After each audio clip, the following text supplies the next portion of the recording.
Hey there, young men. I'm sure there probably come a time in your life where you're going to have a desire to become a father, a husband, a provider, someone that mentors, you know, your sons and daughters. I've been a father almost for 30 years now, and I've got a couple ideas of how things could work best. But other fathers welcome your comments in the comments section as far as some of the things that you've done that you thought were beneficial in helping raise kids with your wife. Yeah, it's a very difficult task. Probably something it'll take everything you've got to do it successfully. And why not get a head start? I'm sure you've already been doing research, taking mental notes of how you would do things differently than maybe how your father did things or your parents. Doesn't hurt. I think it's a great idea. Take notes, do research, make improvements. But for me, I'm just going to focus on one idea as you take on a task of becoming a father, provider, husband. As far as raising kids, give them what they need, not what they want. They don't need somebody, they don't need another friend. They need a mentor, a teacher, someone to give them direction, someone to give them discipline. They need a father. They need someone to tell them when they've screwed up. Give them a kick in the pants if that was what it takes. I was reading a comment a few days ago on Facebook. This guy was talking about having lost a son, and he was saying, it was great that he crossed over into the friendship relationship instead of father. And I thought, oh, that's a mistake. But each their own. It's really about giving them what they need in the long term, not what they want. For months and months, my youngest son was after me as he was turning 16. He wanted to spend $5,000 to $7,000, and he'd saved up like half the money, and he wanted to get a nice car. It was about image, impressing his friends. And I kept telling him no. He wanted me to finance or give him the rest of the money. I told him absolutely not. That's a terrible idea. You get a car like that, you're 16, insurance would be terrible, number one. And you're 16. You got a lot to learn about how to drive. And I told him it's all about transportation, not about looking good. Cars only go down in value. They don't appreciate, they're just an expense. You don't want to put your money with a fancy car. Cars are a terrible way to spend your money. So it's all about, he did need transportation, but he didn't, what he wanted was totally different.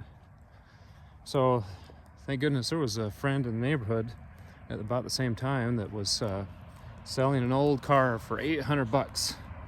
And I thought, that's a perfect car for a 16-year-old. It was a manual transmission. It was like a 1994 Honda Accord. Great car.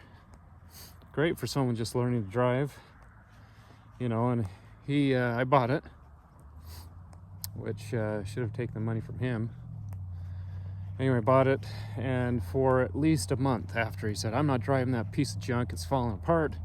I'm not driving it to school. My friends will see me in it. I'm not going to the gym in that thing. People will see me in that car, and it's just a terrible car. I said, fine, no problem. I can probably wash the thing, wax it, clean it up, and sell it for at least double. I could probably make at least maybe even $1,000. Fine, I'll just sell it. So eventually he came to terms with it, and it is actually a fun car to drive. It's a manual transmission. He put a nice sound system in it, which is also kind of a waste of money, but he did it anyway. But yeah, if you give your son or daughter a car, they won't value it. They won't appreciate it. Will they even take care of it? They don't understand the cost of what it took you. Let them struggle. Let them pay for the repairs. Let them save up for years to buy a car that's nicer after they had that first car. You can't value something you didn't pay for. And this is key. The amount of joy you receive is determined by the price you pay for it. So how much do you value something you paid nothing for? You have no appreciation. Something you pay everything for, something that you have a lot of joy and happiness, satisfaction in. Speaking of that, years ago when I got my first car, it was a piece of junk. It was a VW Bug. It was gold. It was not a very nice car. It was $1,800, and back then that was a lot of money. Still is, I think, for a 16-year-old. I paid every dime of that. I think I went and got a loan. My parents had to co-sign.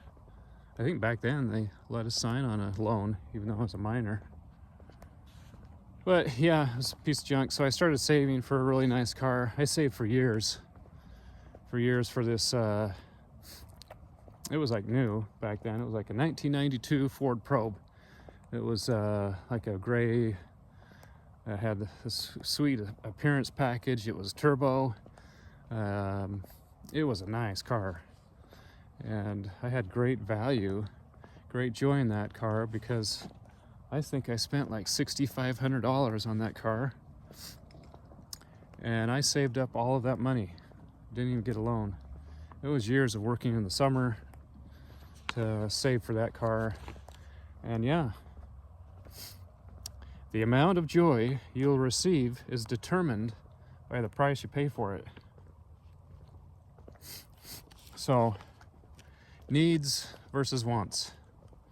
On Saturdays we've made a habit of taking my sons and going to do something fun. What do they want to do? They just want to do fun stuff. Well, what do they need? They need to learn skills. They need to learn that work as work brings satisfaction. And so just yesterday, I spent all day painting the inside of the house. It was time. And so I got my two sons are still at home. One didn't do very much, but the other one spent hours with me helping. And I taught him how to paint, or at least the taping, the preparation part, and using a brush. That's a lifelong skill. I used it for many years during college to get through school. So yeah, what do they want versus what do they need? So mentally, what do your kids want to do after they get done with school? Want to probably come home, sit on the couch, eat, watch TV, YouTubes. That's what they want, but what do they need? They need discipline. They need direction. They need help. They need a mentor. Same thing physically. When they get done with school, what they need really physical exercise, discipline. You either work out in the morning or you work out after school. And thank goodness all of my sons maybe it's an example I've set, but all of them have taken very seriously their physical fitness because we've been very active.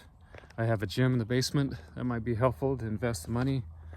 That way, if another COVID stuff comes along, you're not dependent on a facility.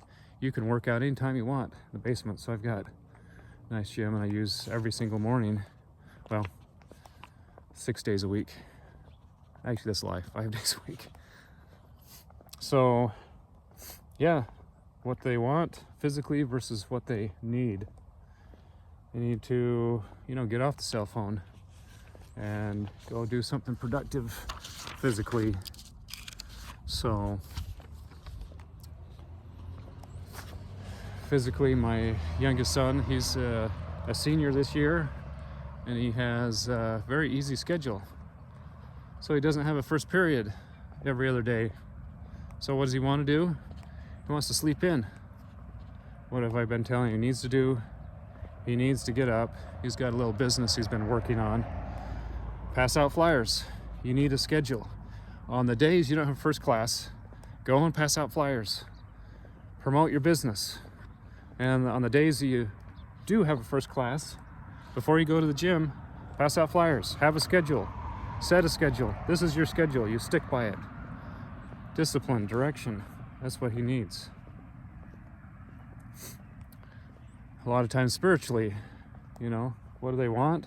They want to hear good stories. They want to hear what great people they are. They don't want to listen to how you can improve. None of those feel-good stories help anybody. What they need is someone to point out where they're doing good and where they can improve.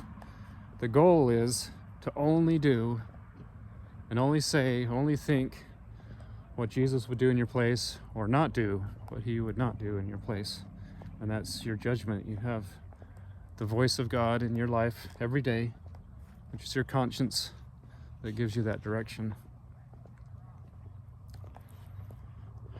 So, we're here in this life to prepare to meet him again, to prepare to meet God, to make improvements every single day, to get better every day.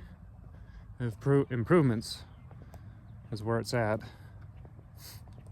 So, fathers, young fathers, soon-to-be fathers, give them what they need, not what they want.